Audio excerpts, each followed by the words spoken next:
우리가 사는 이 세상은 끊임없이 분열과 갈등을 반복해온 그런 역사를 가지고 있습니다. 지난 20세기 전 세계에 있어서 가장 큰 분열과 갈등을 꼽으라고 한다면 전 세계가 공산주의와 자본주의로 나누어져서 서로 갈등하면서 그렇게 살았던 것을 우리가 꼽을 수가 있습니다.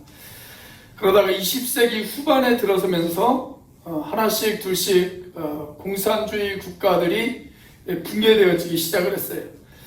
그러자 많은 학자들이 하나의 기대와 소망을 그들 마음 가운데 품기 시작을 했습니다. 드디어 분열과 갈등이 사라진 하나된 세상을 우리가 꿈꿀 수 있겠다. 그런 희망을 그들이 가지기 시작을 했어요. 그런데 21세기 들어서면서 세상에는 더 많은 분열과 더 많은 갈등이 생겨나기 시작을 했습니다. 우리가 전 세계적으로 보면 기독교와 이슬람 사이의 종교적인 갈등이 지금도 계속 벌어지고 있죠. 그런가 하면 또 자기 나라의 경제적 이익을 위해서 다른 나라와 벌이는 무역 갈등이 계속적으로 벌어지고 있습니다. 또 최근에 중국이라고 하는 나라가 급부상하면서 누가 세계의 패권을 가지고 살 것인가, 그 문제를 놓고 중국과 미국의 갈등이 심각해지고 있습니다. 우리나라 안에서도 이런 갈등들이 계속되어지고 있죠. 우리가 가깝게는 북과 남의 갈등이 있어요. 남쪽과 북쪽의 갈등이 있어요. 또 남쪽 안에서도 갈등이 있습니다. 동과 서로 나누어져서 갈등이 있어요. 자, 그런가 하면 가진 자와 못 가진 자의 갈등이 있고요. 경영자와 노동자의 갈등이 있습니다. 보수와 진보의 갈등이 있고요. 또 나이 든 사람과 젊은 사람들 사이에 갈등이 있습니다. 이번 선거 때 보니까 같은 세대인데도 그 안에서 남자와 여자의 갈등이 있더라고요. 20대 남자와 20대 여자, 소위 2대 남과 2대 여의 갈등이 우리 사회 가운데 존재하고 있습니다. 또 어떤 사건을 놓고 찬성하는 측과 반대하는 측 사이에 갈등이 있을 수가 있겠죠. 우리 제주도를 보니까 우리 제주도 안에도 여러 갈등들이 있잖아요. 과거에 보면 강정마을 때문에 우리 제주도가 반쪽으로 쪼개져서 갈등을 겪었고, 또 최근에는 우리가 제2공항 문제를 놓고 제주도가 여전히 갈등을 겪고 있습니다. 자, 그렇게 우리는 예전에 경험해보지 못한 수없이 많은 갈등을 가지고 그렇게 살아가고 있어요. 그렇다면 교회 안은 어떨까요? 안타깝게도 교회 역시 이 갈등과 분열에서 예외가 되어 있지 못하고 있습니다. 큰 교회 가보면 담임 목사와 원로 목사 사이에 갈등이 있어요. 또 담임 목사와 부교역자들 사이에 갈등이 있습니다. 목사와 성도들 사이에 갈등이 있습니다. 그리고 성도와 성도 사이의 갈등도 우리를 부끄럽게 하고 있습니다. 자, 그런데 2000년 전에 십자가의 죽음을 앞둔 우리 주님께서 그 마지막 날 저녁에 저와 여러분들을 위해서, 그리고 예수님의 제자들을 위해서, 그리고 앞으로 올 모든 시대의 제자들을 위해서 우리 주님께서는 이렇게 기도하십니다. 자, 요한복음 17장 21절 말씀입니다. 같이 한번 읽어보겠습니다. 시작. 아버지여, 아버지께서 내 안에, 내가 아버지 안에 있는 것 같이 그들도 다 하나가 되어 우리 안에 있게 하사 세상으로 아버지께서 나를 보내신 것을 믿게 하옵소서. 아버지와 아들이 하나인 것처럼 내가 아버지 안에 있고 아버지가 내 안에 있는 것처럼 하나님, 저들도 하나가 되게 해달라고 우리 예수님께서 그렇게 기도하시지 않으셨습니까? 여러분, 만약에 우리가 하나가 되어지지 못한다면 우리가 어떻게 세상을 향해서 복음을 전할 수가 있겠습니까? 여러분, 우리가 서로 싸우고 시기하고 미워하고 갈등한다면 여러분, 우리가 전하는 복음을 누가 귀담아 듣겠습니까? 이 에베소서가 가장 강조하는 것, 그것이 바로 교회론이에요. 교회론. 자, 그래서 오늘 본문에 보면 바울 사도가 에베소 교회 교인들에게 편지를 쓰면서 이런 이야기를 합니다. 교회가 교회되어지기 위해서 가장 필요한 것, 그것은 바로 성도의 하나됨이다. 그렇게 이야기합니다. 성도들이 하나가 되어지는 것, 그것이 가장 필요하다. 그렇게 이야기를 해요. 자, 이 하나됨을 위해서 바울은 에베소서 1장에서 우리는 이미 신령한 복을 받은 사람이라고, 그래서 교회는 예수 그리스도의 몸이다. 그렇게 이야기를 합니다. 자, 그리고 에베소서 2장에서는 교회는 하나님의 권속이라고, 즉 하나님의 가족 공동체다. 그렇게 이야기를 합니다.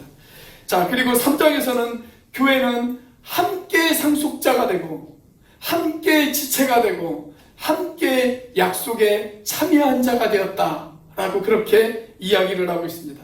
자, 이제 에베소서 4장으로 넘어왔습니다.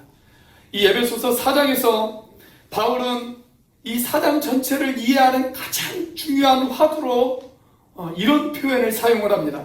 자, 에베소서 4장 3절입니다. 같이 한번 읽어보겠습니다. 시작.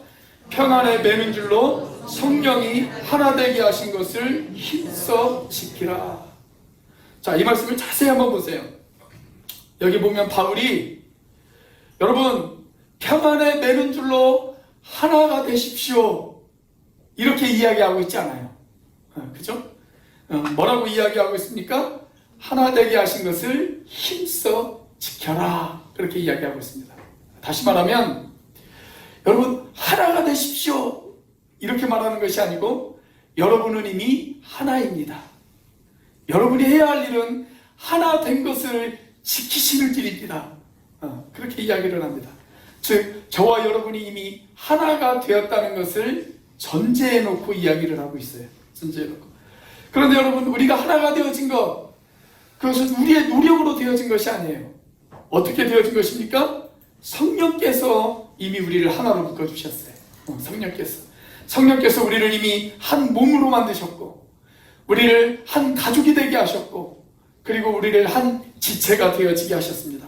자, 그래서 여기 4장에 바울이 이야기를 해요. 사랑하는 여러분, 제발 그 하나됨을 지키십시오. 힘써서 그 하나됨을 지키십시오. 여러분은 이미 하나되입니다. 하나 되었습니다. 그래서 여러분이 해야 할 일, 그것은 이미 하나 되어진 것을 지키는 일입니다. 그렇게 이야기하고 있습니다. 자, 우리 앞뒤 좌우에 있는 분들에게 다시 한번 인사해 보겠습니다. 우리 하나됨을 힘써서 지킵시다. 이렇게 한번 인사해 보세요. 하나됨을 힘써서 지킵시다. 자, 그렇다면 성령께서 이미 우리를 하나 되게 하셨는데 우리가 어떻게 그 하나됨을 지킬 수가 있을까요? 우리는 이 하나됨을 어떻게 지켜나갈 수가 있을까요? 첫 번째, 그리스도의 성품을 닮아가야 합니다. 그리스도의 성품을 닮아가야 합니다. 저와 여러분 한 사람 한 사람이 예수 그리스도의 성품을 닮아갈 때 우리가 하나됨을 지킬 수가 있어요. 우리가 조금 전에 불렀던 찬송가의 가사처럼 내 모든 소원, 기도의 제목, 예수의 성품 담기 원함이라. 우리가 그렇게 고백할 때 우리가 하나됨을 지켜나갈 수 있다는 거예요. 자, 그러면서 오늘 바울이 우리가 예수님에게 본받아야 할 가장 기본적인 4가지의 성품을 이야기하고 있습니다. 자, 1절과 2절 말씀이죠. 같이 한번 읽어보겠습니다. 시작. 그러므로 주 안에서 갇힌 내가 너희를 권하노니 너희가 부르심을 받은 일에 합당하게 행하여 모든 겸손과 온유로 하고 오래 참음으로 사랑 가운데서 서로 용납하고. 하나님이 저와 여러분들을 부르셨습니다. 믿으십니까? 그런데 하나님이 저와 여러분들을 부르셨을 때 왜 부르셨을까요? 그냥 부르시지 않으셨어요. 우리에게 어떤 기대를 가지고 부르셨어요. 어떤 기대를 가지고. 그렇기 때문에 저와 여러분은 하나님이 우리를 부르신 그 기대에 합당한 삶을 살아가야 됩니다.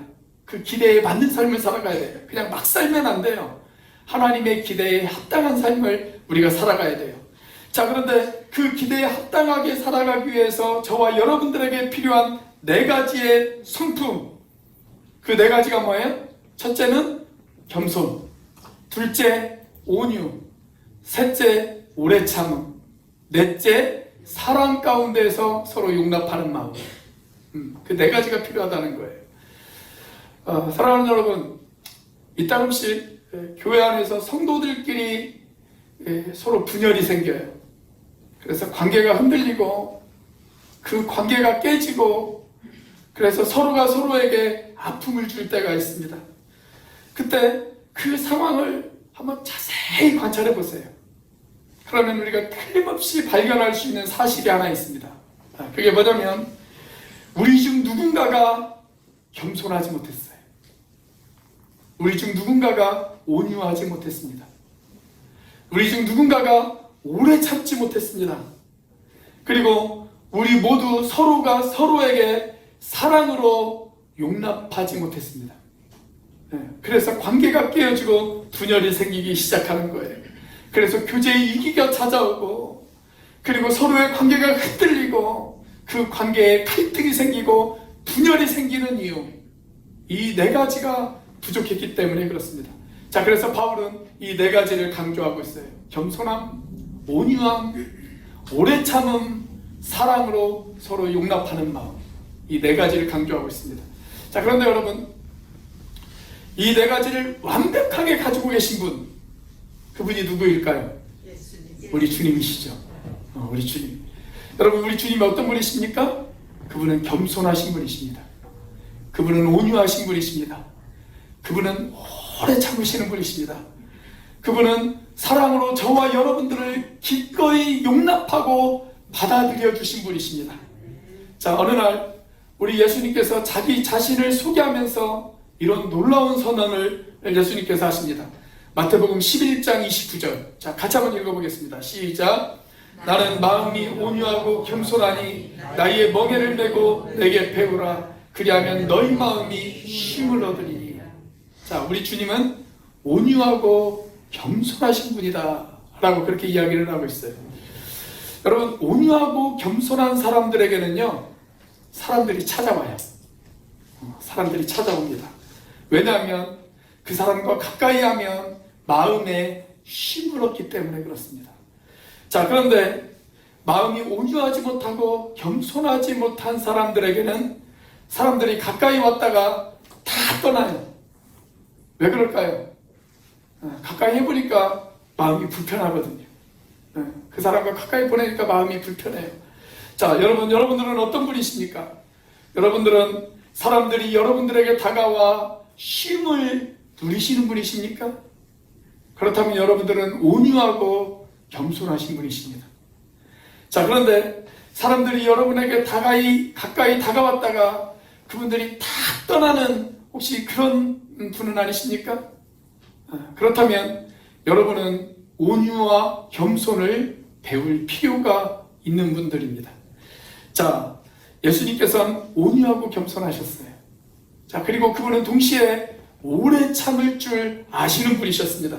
자, 예수님이 체포당하셨을 때 대제사장의 종이었던 말고라고 하는 사람이 군인들을 이끌고 예수님을 체포하기 위해서 예수님에게 다가왔습니다. 자, 그때 예수님 옆에 있던 베드로가 열이 받았어요. 그래가지고 칼을 뽑아서 말고의 귀를 잘라버렸습니다. 그때 예수님께서 땅에 떨어진 그 귀를 주워서 말고의 얼굴에 다시 붙여주시죠. 그러시면서 아직도 열받아 흥분하고 있는 베드로를 바라보시면서 예수님께서 이런 이야기를 하십니다. 베드로야, 열받는다고 말고의 귀를 자르지 말고 이것까지 참아야 하느니라. 그렇게 이야기하세요. 이것까지 참아야 하느니라. 여러분, 내가 열받았다고 이 사람 저 사람 다 들이받는 사람이 있어요. 그러면 우리가 하나가 될 수 없다는 거예요. 여러분, 우리 주님은 십자가에 못 박히는 고통을 당하시면서도 자신의 손과 자신의 두 발을 못을 받고 있는 그 로마 군인들을 향해서 예수님께서는 그것까지도 참으셨습니다. 그것까지도 참으셨어요. 자, 그리고 십자가 밑에서 그분을 조롱하고 그분을 욕하고 그분을 비웃는 사람들, 예수님께서는 그 사람들까지도 참으셨어요. 그것까지도 참으셨습니다. 그리고 오히려 그들을 위해서 예수님께서 기도하셨습니다. 아버지여, 저들을 용서해달라고. 그들이 지금 자기의 하는 일이 무엇인지를 모르고 이런 일을 행하고 있다고. 하나님 저들을 용서해달라고 그렇게 예수님께서 그들을 참으시면서 그들을 위해서 기도하셨습니다. 우리 예수님은 그렇게 오래 참으실 줄 아시는 분이셨어요. 자, 그리고 그분은 사랑으로 모든 사람들을 용납하신 분이셨습니다. 부활하신 후에 예수님을 배신하고 다 떠나버렸던 그 제자들을 일일이 찾아가셔서 예수님께서 그들을 품에 안으시고 그들을 용서해 주시잖아요. 그들을 사랑으로 용납해 주시잖아요. 그들의 실수와 실패까지도 다 용서하고 용납하시는 분, 바로 우리 예수님이십니다. 자, 그렇다면 우리가 어떻게 예수님의 이런 성품을 닮아갈 수가 있을까요? 그래, 오늘 목사님 이야기를 들어보니까 예수님의 그 성품을 내가 닮아가야지. 내가 오늘부터 겸손해져야지. 내가 오늘부터 온유해져야지. 우리가 그렇게 결심하고 결단한다고 예수님의 성품을 닮아갈 수 있을까요? 물론 아무 결심도 없고 아무 결단도 없는 사람보다는 좋아질 겁니다. 그런데 그것만으로는 부족해요. 그것만으로는 부족해요. 자, 그렇다면 우리가 어떻게 해야 예수님의 성품을 닮아갈 수가 있을까요? 자, 그 해답이 에베소서 5장에 등장합니다. 그래서 그 해답을 알려면 에베소서 5장까지 기다려야 돼요. 그런데 기다리는 것이 너무 힘드니까 우리가 에베소서 5장에 나오는 대표적인 말씀, 한 말씀을 우리가 한번 살펴보도록 하겠습니다. 자, 에베소서 5장 18절, 우리가 너무나도 잘 아는 말씀이죠. 같이 한번 읽어보겠습니다. 에베소서 5장 18절 같이 한번 읽어보겠습니다. 시작. 술 취하지 말라. 이는 방탕한 것이니 오직 성령으로 충만함을 받으라. 여러분, 성령 충만, 그러면 무엇이 여러분들 머릿속에서 연상이 됐어요? 우리나라 사람들에게 성령 충만 그러면 막 방언으로 기도하고 통성으로 기도하고 그리고 기적과 예언이 일어나는 것, 우리가 그런 것들을 머릿속에서 떠올리기가 쉬워요. 자, 그런데 그런 것들은 성령 충만이 나타날 때 일어나는 하나의 현상에 불과합니다. 성령 충만의 본질은 아니에요. 자, 그렇다면 성령 충만의 본질이 무엇일까요? 자, 여기 성령 충만을 이야기하기 이전에 바울이 무엇을 먼저 이야기하고 있습니까? 술 취하지 말라, 이것을 먼저 이야기하고 있어요. 성령 충만을 이야기하기 이전에 술 취하지 말라, 이것을 먼저 이야기합니다. 여러분, 사람이 술에 취하면 어떻게 될까요? 어떤 남편이 술이 떡이 되어져가지고 집에 들어왔다고 그래요. 그리고 목이 말랐는지 자면서 계속적으로 아내에게 뭐라고 이야기를 하냐면 물 이렇게 이야기합니다. 다음날 아침에 잠에서 깨어나 보니까 아내 표정이 별로 안 좋아요. 그래서 분위기를 좀 어떻게 좋게 부드럽게 만들어 보기 위해서 어린 딸을 갑자기 품에 딱 안았습니다. 그리고 이렇게 이야기합니다. 딸, 아빠가 동화책 읽어줄까? 그래. 그래서 동물들 그림이 그려져 있는 동화책을 딱 꺼냈습니다. 자, 동화책 첫 장을 딱 넘기니까 거기에 오리와 병아리 그림이 그려져 있어요. 딸에게 이야기를 해요. 딸, 오리는 어떻게 울지? 오리는 꽥꽥. 야, 똑똑하다. 역시 우리 딸이야. 자, 그러면 병아리는 어떻게 울까? 병아리는 삐약삐약. 자, 그리고 다음 장을 딱 넘겼어요. 그때 돼지 그림이 그려져 있어요. 딸, 돼지는 어떻게 울까요? 돼지는 꿀꿀. 그리고 다음 장을 딱 넘겼더니 이번에는 개 그림이 그려져 있습니다. 딸에게 묻습니다. 딸, 멍멍이네. 자, 그러면 개는 어떻게 울까? 딸이 뭐라고 대답했을까요? 그 딸이 이렇게 대답을 했다고 그럽니다. 응? 개는 물. 그럼 사람이 술에 취하면요, 사람이 아니에요. 개가 됩니다. 개가 돼요. 자, 그런데 여기 성령 충만을 이야기하면서 그 전에 먼저 술 취하지 말라, 그렇게 이야기를 하고 있어요. 사람이 술에 충만하면 술의 지배를 받습니다. 그래서 말하는 것도 술의 지배를 받고 생각하는 것도 술의 지배를 받아요. 그래서 말하는 것도 개가 되어지고 생각하는 것도 개가 되어집니다. 자, 그런데 반대로 성령에 충만하면 무엇의 지배를 받을까요? 성령의 지배를 받아요. 성령의 지배를 받아요. 그래서 말하는 것도 생각하는 것도 성령의 지배와 성령의 통치를 받습니다. 자, 이렇게 성령의 지배를 받는 사람, 성령의 다스림을 받는 사람, 여러분 그 사람에게는 어떤 결과가 생겨날까요? 성령의 열매를 맺습니다. 성령의 지배를 받으면 성령의 열매를 맺어요. 자, 성령의 열매 뭡니까? 사의와 오자양 충원절. 이게 성령의 열매입니다. 자, 갈라디아서 5장 22절과 23절 같이 한번 읽어볼까요? 시작. 오직 성령의 열매는 사랑과 희락과 화평과 오래 참음과 자비와 양성과 충성과 온유와 절제니 이 같은 것을 금지할 법이 없느니라. 자, 앞글자만 따면 사의와 오자양 충원절. 이게 성령의 열매예요. 자, 우리가 일반적으로 성령의 열매를 가리켜서 뭐라고 이야기를 하냐면 성령의 9가지 열매 이렇게 이야기를 합니다. 그렇죠? 그런데 엄격하게 말하면 그 말은 틀린 말입니다. 틀린 말이에요. 여기 성령의 열매는 이렇게 되어 있어요. 원어도 보면 이 말이 복수로 되어 있지 않아요. 단수로 되어 있어요. 단수로. 그러니까 사랑의 열매가 따로 있고 화평의 열매가 따로 있고 희락의 열매가 따로 있고 그런 것이 아니라 성령 충만하면 우리의 인격 안에 이런 9가지의 모습들이 다 나타난다는 거예요. 다 나타나는 거예요. 사랑만 따로 나타나고 희락만 따로 나타나고 그렇지 않다라는 거예요. 성령 충만하면 다 나타나요. 마치 무엇과도 똑같냐면 종합 비타민하고 똑같아요.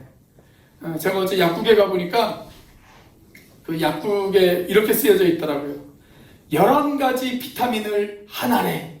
이렇게 쓰여져 있더라고요. 여러분 마찬가지로 우리가 성령 충만하면 우리 인격 안에 이 9가지의 모든 성품들이 다 등장합니다. 한꺼번에 다 등장을 해요. 자, 오늘 본문에 등장하는 4가지의 모습이 이 안에 다 들어있잖아요. 겸손, 온유, 오래 참음, 사랑, 여기 다 있지 않습니까? 자, 그렇기 때문에 저와 여러분이 성령에 충만해지면 우리의 인격이 예수님을 닮아갈 수가 있어요. 그리고 그렇게 우리가 예수님을 닮아가면 여러분 우리가 사랑하지 못할 사람이 어디 있겠어요? 우리가 용서하지 못할 사람이 어디 있겠습니까? 자, 저와 여러분들이 예수님의 성품을 담기 위해서 우리가 가장 힘써야 할 것, 무엇보다 우리가 사모해야 할 것, 우리가 무엇보다 기도해야 할 것, 그것은 바로 성령 충만입니다. 성령 충만입니다. 우리가 교회를 교회되게 하고 그리고 주변에 있는 지체들과 아름다운 교제를 통해서 복음에 영향력 있는 삶을 살아가기를 원하십니까? 그렇다면 우리가 힘써야 할 것 바로 성령 충만이에요. 우리가 성령 충만해지면 우리는 예수님을 닮아갈 수가 있어요. 그렇게 예수님을 닮아가면 우리는 하나 된 것을 지킬 수가 있습니다. 그렇기 때문에 저와 여러분들이 무엇보다도 힘써야 될 것 바로 성령 충만입니다. 성령 충만한 저와 여러분들이 되시기를 주의 이름으로 축원합니다. 자, 우리가 하나됨을 어떻게 지킬 수 있을까요? 두 번째로 삼위 하나님의 부르심에 합당하게 살아가야 합니다. 삼위 하나님의 부르심에 합당하게 살아가야 합니다. 자, 성부 하나님, 성자 하나님, 성령 하나님, 이 하나님이 저와 여러분들을 부르셨어요. 여러분, 우리가 오늘 이 자리에 있는 것, 우리가 예수 믿게 되어진 것, 내가 하나님의 자녀가 되어진 것, 사람이 불러서 우리가 그렇게 되어진 거 아니에요. 하나님의 부르심이 있었고 그 부르심에 우리가 순종했기 때문에 우리가 하나님의 자녀가 되어질 수가 있었던 것입니다. 자, 그렇다면 이제 우리의 시선이 누구를 향해야 될까요? 우리를 부르신 하나님에게 맞추어져 있어야 되죠. 하나님에게. 자, 그런데 종종 교회 안에서 성도들의 교제가 끊어져요. 그리고 성도와 성도끼리 서로 상처받고 그 관계가 흔들리고 그리고 갈등이 생기고 분열이 생겨요. 그 이유를 가만히 들여다보면 우리가 알 수 있는 또 한 가지의 사실이 있습니다. 그것이 뭐냐면 우리의 시선이 하나님을 향해 있지 않고 사람에게 맞추어져 있기 때문에 그런 분열과 갈등이 생기는 거예요.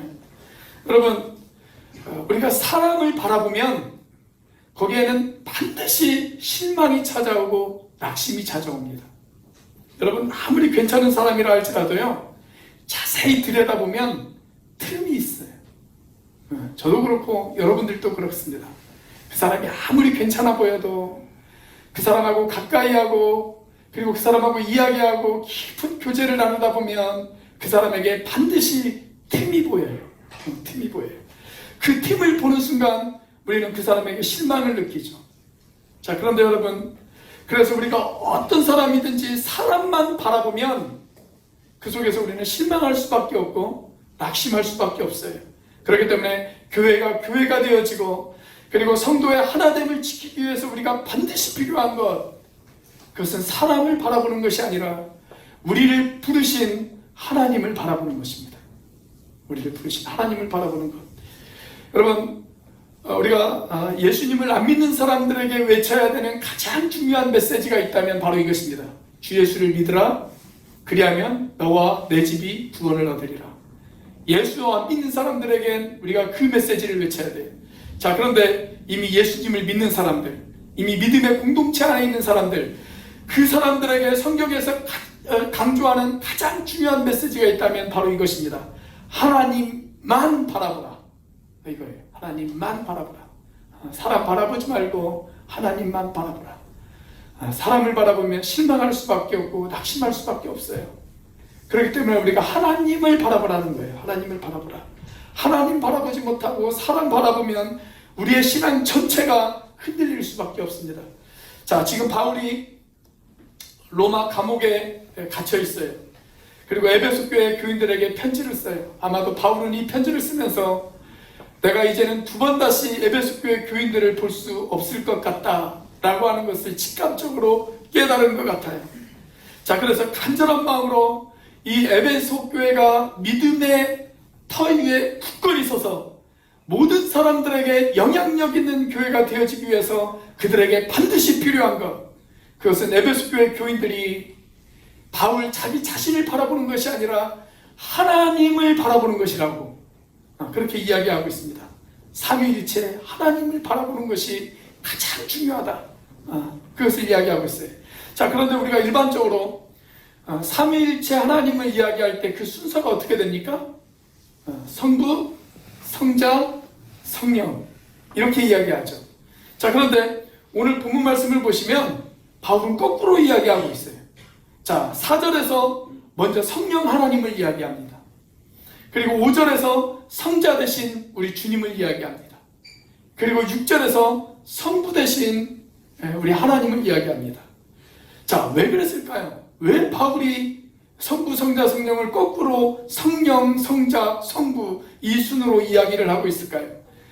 유명한 강해 설교가였던 마틴 로이드 존슨이라고 하는 목사님은 이렇게 이야기를 했습니다. 이것은 우리가 하나님을 경험하는 순서다. 그렇게 이야기를 했어요.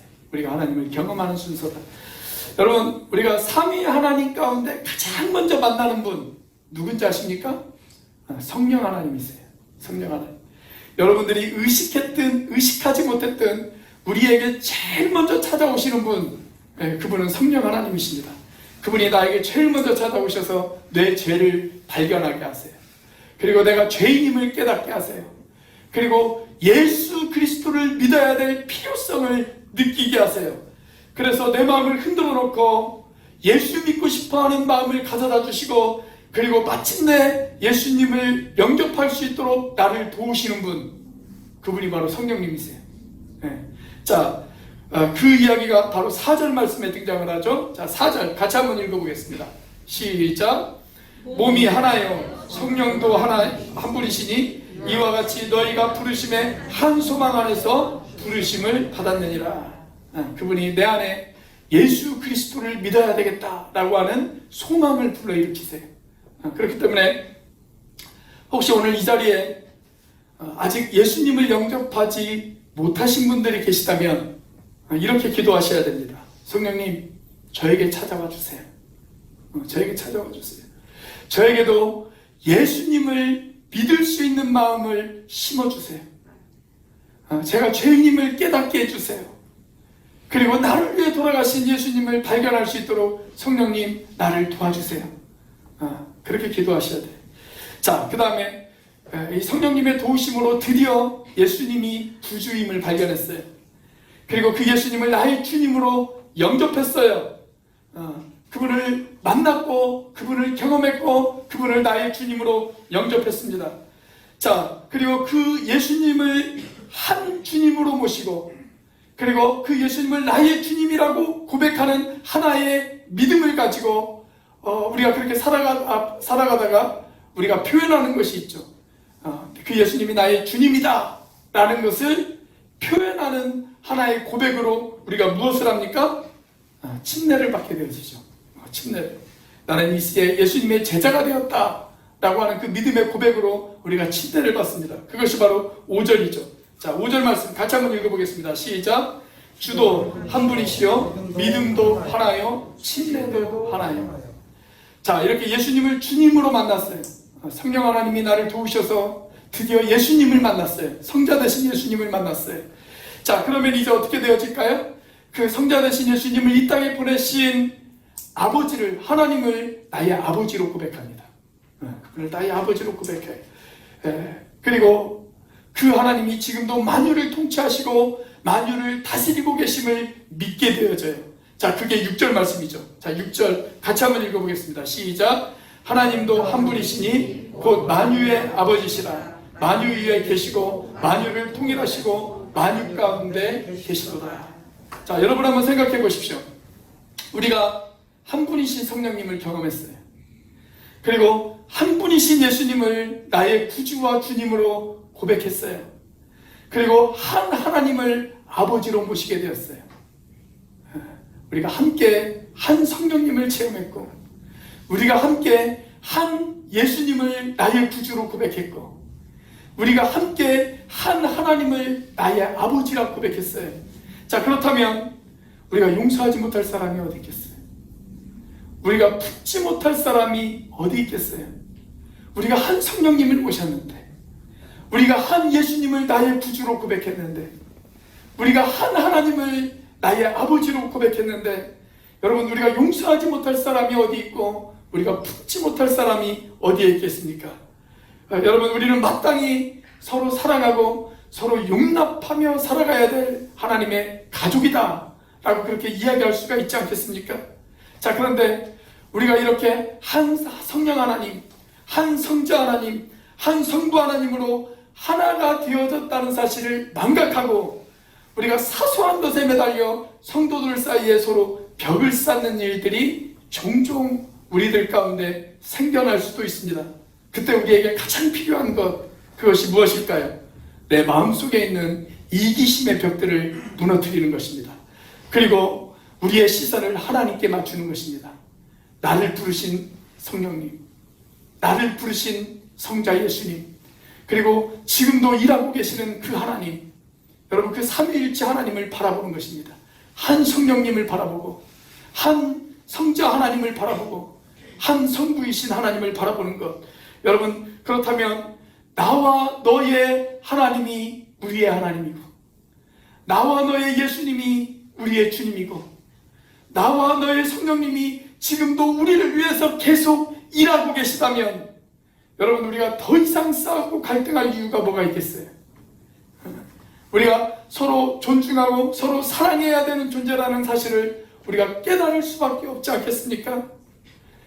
제가 언젠가 여러분들에게 한번 소개해드린 기억이 나는데 중국 교회가 세계 교회에 큰 영향을 끼친 지도자 가운데 워치만 리라고 하는 분이 계십니다. 이분이 쓰신 에베소서 강해라고 하는 책을 보면 한 그리스도인의 간증 이야기가 소개가 되어지고 있어요. 이 그리스도인은 중국 그 남부지방에서 벼농사를 하는 그런 농부였습니다. 자, 그런데 이 사람이 자기 논에 벼를 심었어요. 그리고 벼가 이제 막 자라기 시작해요. 이 벼가 막 자랄 때쯤 되어지면 물이 엄청나게 많이 필요합니다. 자, 그래서 이 사람이 아침에 자기 논에 나가서 물을 가득 받아요. 자기 논에 물을 가득 받아요. 그리고 물이 다 받아지면 그제서야 집에 가고는 했습니다. 그런데 다음날 아침에 와보니까 자기 논에 있는 그 논두렁에 구멍이 나 있고 자기 논에 자기가 전날 가득 담았던 그 물이 옆집에 있는 논으로 다 물이 빠져나간 거예요. 그래서 그 논두렁에 구멍을 막았어요. 그리고 자기 논의 물을 다시 받았어요. 그런데 그 다음 날도 똑같은 일이 벌어졌습니다. 그래서 또 자기 논에 논두렁을 막고 그 논에 물을 받았습니다. 그것이 며칠이 계속 반복이 되어졌어요. 너무 화가 났어요. 그래도 그리스도이니까 이 일을 위해서 내가 내 지체들에게 기도를 좀 부탁해야 되겠다 라고 생각하고 교회를 찾아갔습니다. 교회에서 여러 형제들에게 이 문제를 놓고 중보기도를 요청을 했어요. 그리고 교회 지도자들에게 이 문제를 어떻게 했으면 좋겠느냐 라고 상의를 했습니다. 내가 계속 참을 것인가, 아니면 그 사람을 만나서 따질 것인가, 어떻게 했으면 좋겠습니까? 한번 물어보았습니다. 그때 묵묵히 그 사람의 이야기를 듣고 있던 한 지도자가 이 사람에게 이런 이야기를 했다고 그래요. 형제, 당신이 그 사람에게 찾아가서 따지고 싶은 마음이 드는 것, 그건 당연한 일입니다. 그리고 당신은 마땅히 당신의 논에 받아놓은 물을 지켜야 합니다. 그것은 옳은 일입니다. 자, 그런데 형제, 하나님께서 우리가 옳은 일을 하는 것, 그것보다 더 위대한 일을 위해서 저와 여러분, 저와 당신을 부르셨다고 생각하지 않으십니까? 그렇게 이야기를 하더라는 거예요. 한번 잘 생각해 보세요.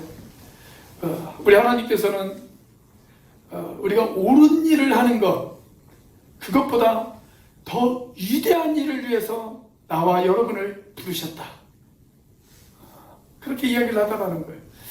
자, 그래서 이 사람이 자기 집으로 돌아와가지고 기도를 하기 시작합니다. 하나님, 제가 오늘 교회 갔더니 한 형제가 저에게 이렇게 이야기를 했습니다. 하나님은 옳은 것보다 더 위대한 일을 하기 위해서 나를 부르셨다. 하나님, 그렇다면 하나님께서 나에게 기대하시는 더 위대한 일이 무엇입니까? 옳은 일보다 더 위대한 일, 하나님, 그것이 무엇입니까? 내가 그걸 깨닫게 해주세요. 간절히 기도를 합니다. 그러자 자기 마음 가운데 어떤 확신이 하나 들었어요. 그래서 다음날 새벽에 일찍 일어나서 자기 논에 나갔습니다. 그리고 이번에는 자기 스스로 자기 논두렁에 구멍을 냈어요. 그래서 자기 논에 있는 물이 옆집 논으로 다 흘러가도록 그렇게 배려를 해주었습니다. 그래서 옆집 논의 물이 다 찰랑찰랑 넘치고 난 뒤에 그제서야 그 구멍을 막고 이제는 자기 논에 물을 받기 시작을 합니다. 그러니까 평상시보다 시간이 얼마나 많이 걸렸겠어요. 그런데 그렇게 하고 나니까 마음 가운데 막 기쁨이 충만해요. 그래서 찬송을 부르면서 자기 집으로 돌아왔어요. 그리고 다음날 아침에 또 새벽 일찍 가보니까 옆집 사람이 자기 논두렁에 구멍을 내지 않았어요. 그래서 또 전날하고 똑같이 했습니다.